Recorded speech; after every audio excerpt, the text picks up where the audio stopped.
जय श्री कृष्णा। राधे राधे। हमारे हिंदू समाज में हर व्यक्ति पूजा पाठ करता है। पूजा ना भी करे तो उसके घर में एक भगवान की तस्वीर जरूर होती है, जिसको वो रोज कम से कम घर से बाहर निकलने के पहले सुबह शाम नमन जरूर करता है, प्रणाम जरूर करता है, ताकि भगवान उनके जीवन के कष्टों को दूर करे और घर में खुशियां भरे, मानसिक सुकून दे। आखिर हम भगवान के पास आते क्यों हैं? मानसिक शांति के लिए। चाहे घर हो या बाहर, आप जहां रोज एक ही समय पर नियत समय पर प्रार्थना करना शुरू कर देते हैं, वहीं पर निगेटिव एनर्जी भाग जाती है, पॉजिटिव एनर्जी आ जाती है। और आप अपने घर में पूजा पाठ तो करते ही होंगे। पूजा पाठ करने से आपका मनोबल ऊंचा रहता है। हर समय आपके साथ एक पॉजिटिव एनर्जी होती है। भगवान का हाथ होता है आपके सर पे।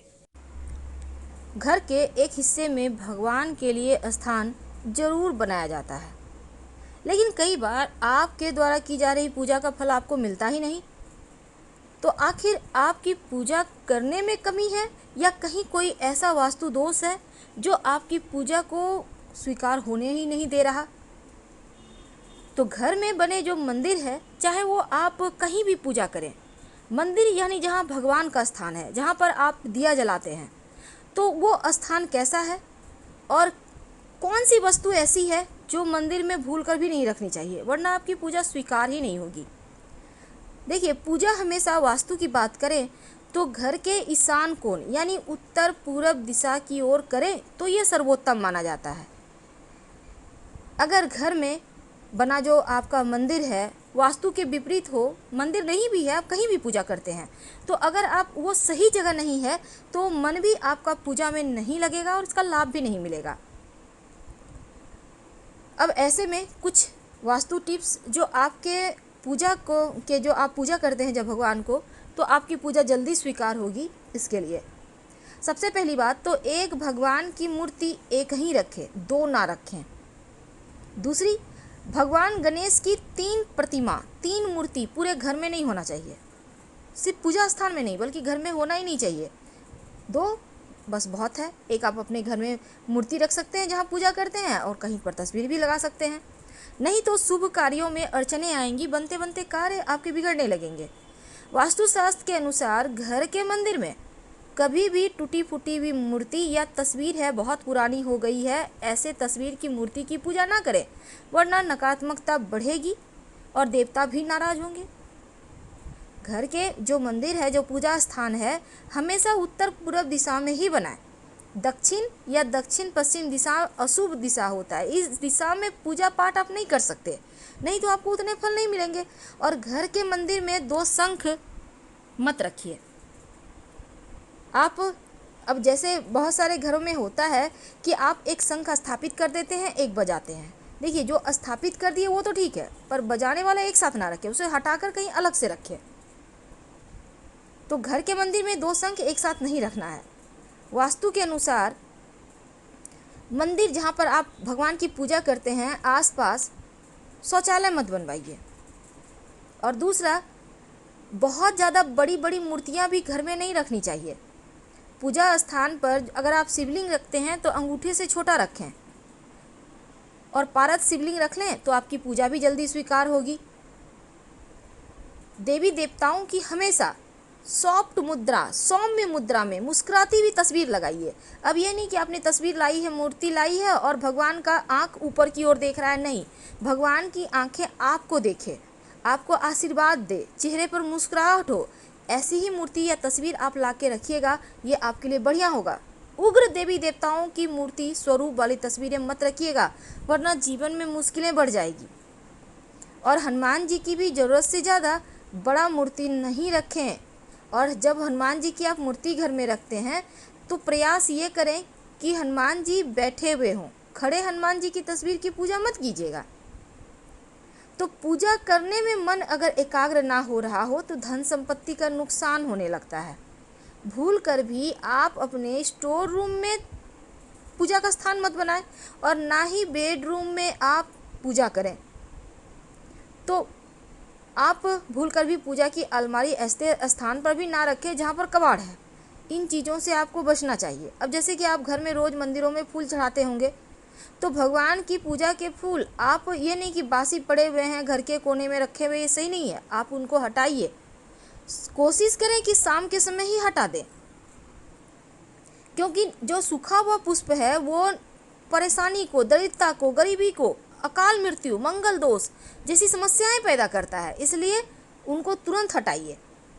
पूजा घर में मूर्तियों को लेकर ये भी नियम है कि गृहस्थ लोगों को बड़ी मूर्तियां मंदिर में अपने घर में नहीं रखना चाहिए। और पूजा घर में भूल कर भी अपने पितृ देवों की तस्वीर मत लगाइएगा।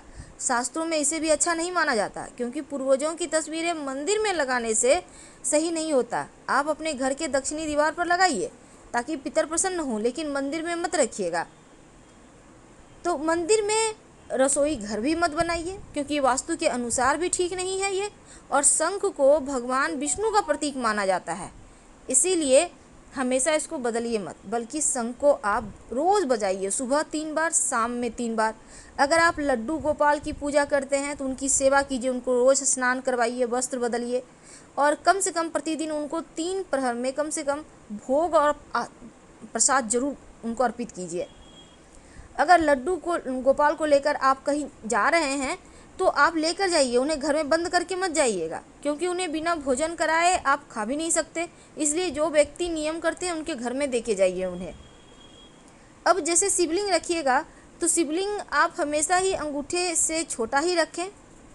घर में नुकीली चीज़ें मत रखिए, धारदार चीज़ें भी मत रखिए, नहीं तो आपकी पूजा का पूरा फल भी आपको नहीं मिलेगा, मन भी एकाग्र आपका नहीं रहेगा।